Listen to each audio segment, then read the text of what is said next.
ने बड़े दावे से आप सबके सामने, हम तो रोज गाते हैं लेकिन जरा गहराई से सोचो क्या कह रहे हैं, सच्चे दरबार की। हम रोज बोलते हैं ना, बोलो सच्चे दरबार की।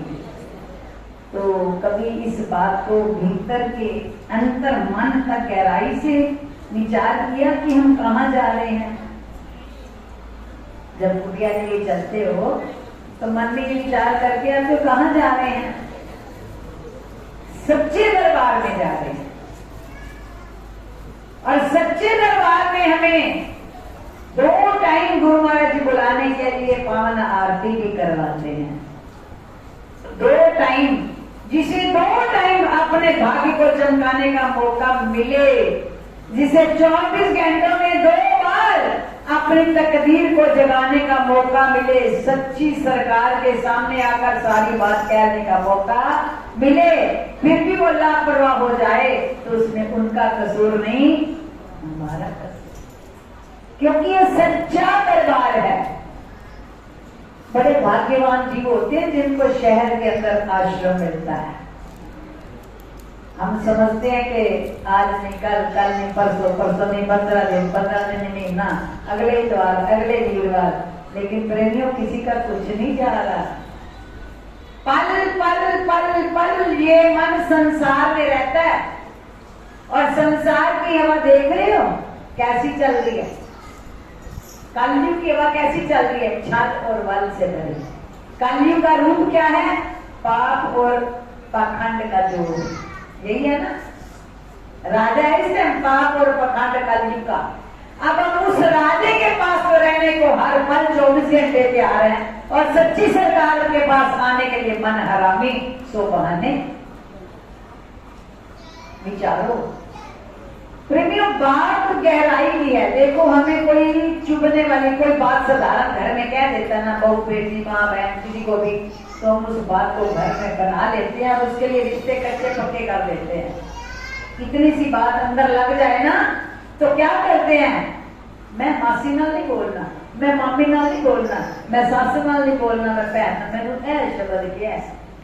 बात दिल पे लग गई तो हमने अपने रिश्ते तोड़ भी लिए और जोड़ भी लिए। और जहां रोज संत गाते हैं, ग्रंथ कहते हैं कि संत की वाणी क्या है? सहज स्वभाव जो सतगुर बोलन तो पत्थर दिया लीका। वाणी कहती है, हम नहीं कह रहे। गुरु साहब की वाणी, संत जो सिख मत है, वो अपने जीवन को बड़ी बड़ी ऊंचाइयों पर ले जाते हैं। सिख धर्म को देखो, केवल गुरु ग्रंथ साहब की पूजा करके उन्होंने अपने, उनके कोई ग्रह नहीं, चाल कुछ नहीं। क्यों? क्योंकि उनका विश्वास, उनकी भावना बड़ी मजबूत है। वो एक मत गुरु के वचन पर जान कुर्बान कर देते हैं, पर गुरु के वचन से टलते हम गुरु का वचन सामने साकार भी गुरु वचन फरमाता है, हम सुनते भी हैं, फिर हम मन की आज्ञा को आगे ले आते, गुरु आज्ञा नीचे कर देते हैं। इसी कारण हमारा जीवन कई बार ऊपर चढ़ता है, कई बार नीचे उतरता है, डामाडोल होकर जीवन की गाड़ी को धक्का मार के चलाते हैं। और किसी को धक्का नहीं मारना पड़ता, उनकी कुदरत चलाती है। पर किनकी गाड़ी कुदरत चलाती है? प्रेमियों, जो अटूट विश्वास के खंभ से जुड़े होते हैं, जो एक पिल्लर की भांति अपने गुरु के चरणों से ऐसे जुड़े रहते हैं, ऐसे जुड़े रहते हैं कि चाहे तूफान आंधियां अंधेरियां क्यों ना आए, उनके हृदय में जो गुरु का स्थान है वो किसी का हो।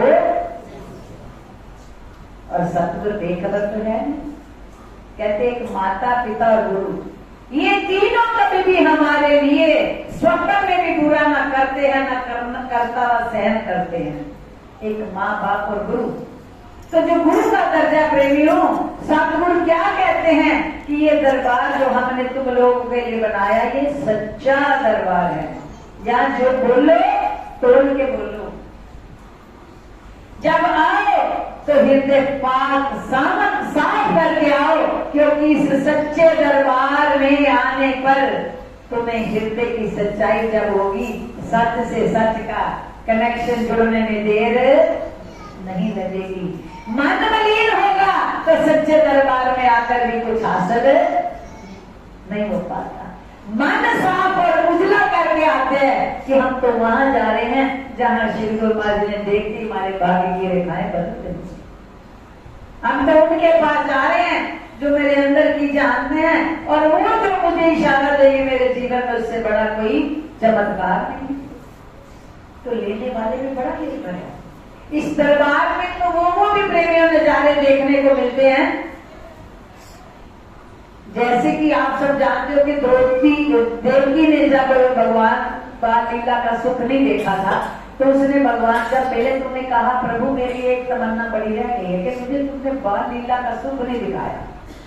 मेरी इच्छा तो पूरी हो गई कि आपने जन्म ले लिया मेरे गर्भ से, लेकिन मुझे बाल लीला का सुख नहीं मिला। तो उस वक्त भगवान कृष्ण ने क्या कहा था कि माँ अब द्वापर के बाद जब मैं जन्म लेकर आऊंगा तो तुम्हें बाल लीला का सुख भी दूंगा।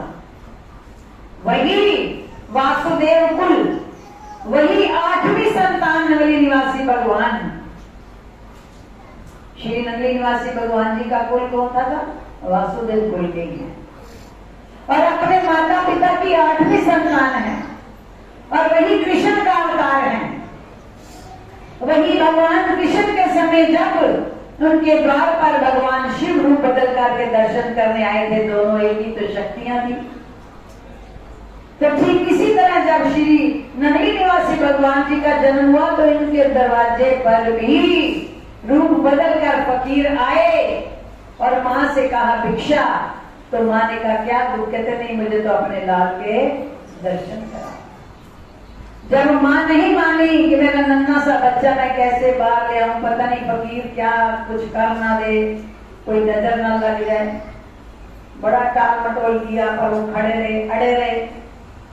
अंदर से जब फकीर ने जिद करके बैठे रहे, माँ ने टाल दिया। जैसे वो पीठ करके गली से मुड़ने लगे तो ये अंदर बैठी सरकार इतनी जोर से रोई, इतनी जोर से हिलके कि पूरा घर हिल गया। माँ हिल गई कि मेरे बच्चे को कुछ हो गया, पता नहीं उसकी कोई बददुआ तो नहीं लग गई। चलो मैं उसी को आवाज लगाऊं, मेरा बच्चा तो रोता हुआ चुप नहीं कर रहा। गली के बाद जब उसने जाकर देखा, वो तो अंतर्यामी, दोनों की लीला तो एक थी। खुद ही तो फकीर रूप बदल करके अपने लाल से मिलने आए थे। तो जब माँ उन्हें बाहर लेकर आई, बाहर आते ही आंख भर कर एक दूसरे को देखा तो रोना तो बंद हो गया, चेहरे की मुस्कुराहट सबने दी। तो प्रेमियों, इसी तरह उन्होंने जब 3 महीने के थे तो नवरात्रे आए तो माँ के दरवाजे पर, माता जी के दरबार पर जहाँ नवरात्रों की पूजा होती है, माँ लेकर गई।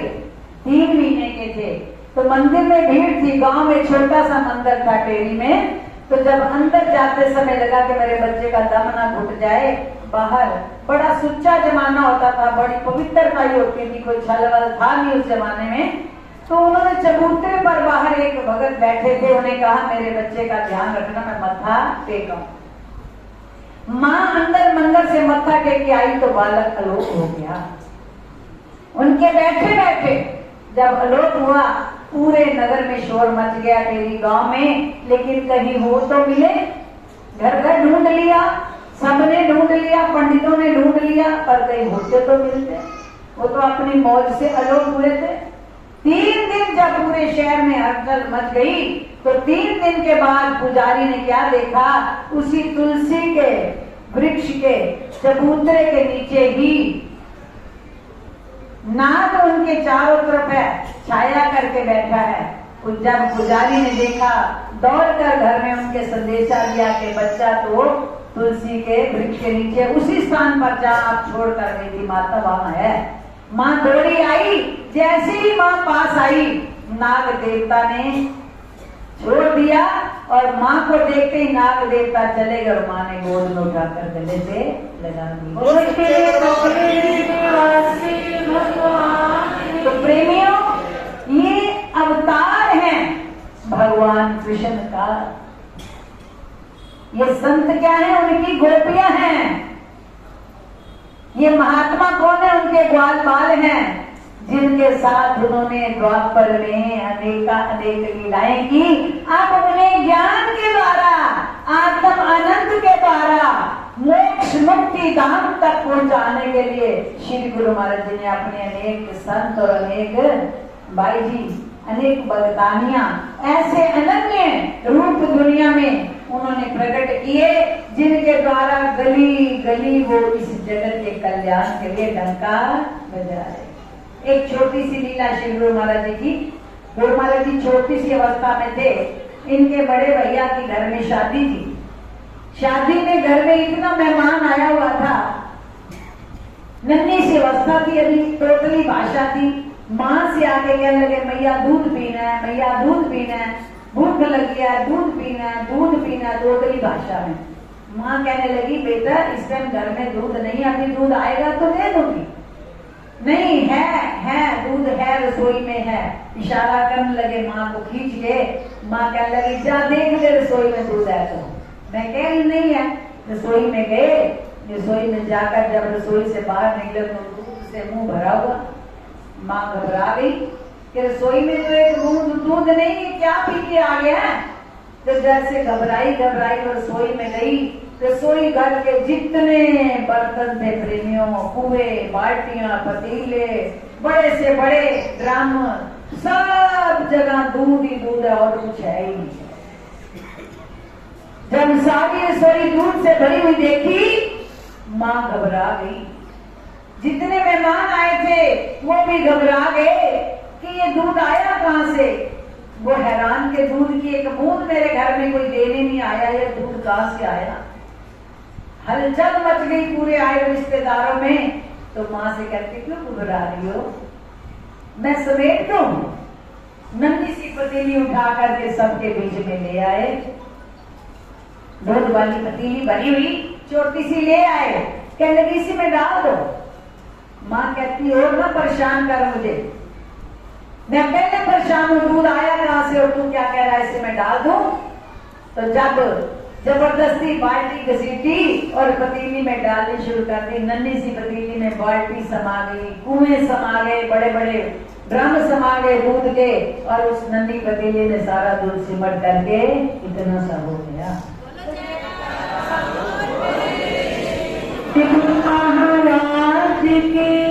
कहने लगे, भैया घर में शादी है ना, अब रोज इसी में से दूध लेती रहना, रोज इसी में से दूध निकालती रहना। तू कहती थी ना दूध नहीं है घर में। प्रेमियों, ऐसी इलाही शक्तियां। माँ ने, वासुदेव कुलदेव की माँ ने कहा कि मुझे तेरी बाल लीला का सुख नहीं मिला, तो उन्हें बाल लीला का सुख दिखाने के लिए स्वयं नंगली निवासी भगवान जी के कृष्ण रूप पे वही शक्ति, वही ज्योत, वही प्रकाश आज संत और महात्मा ग्वाल और ग्वाली में उनकी गली गली उनका डंका बजा रही हैं।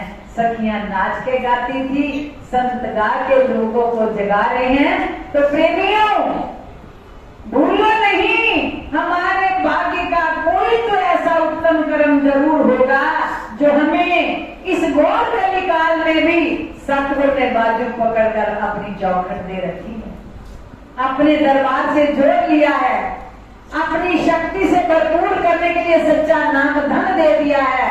आगे हमारे ऊपर निर्भर है कि हम एक एक वचन सुनकर जीवन में उतार लें, तो प्रेमियों दुनिया का भी कल्याण और अपने जीवन को भी आनंद से भरपूर कर सकते हैं।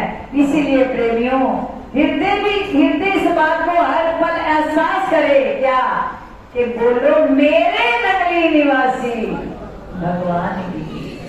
नगली निवासी किसी और के नहीं है, तुम्हारे भी नहीं है, उसके भी नहीं है, बस मेरे। और जो वो मेरा है तो फिर मुझे किस बात का गम, किस बात की चिंता। वो जो कुछ भी करेंगे सदा हमारे हित के लिए करते हैं।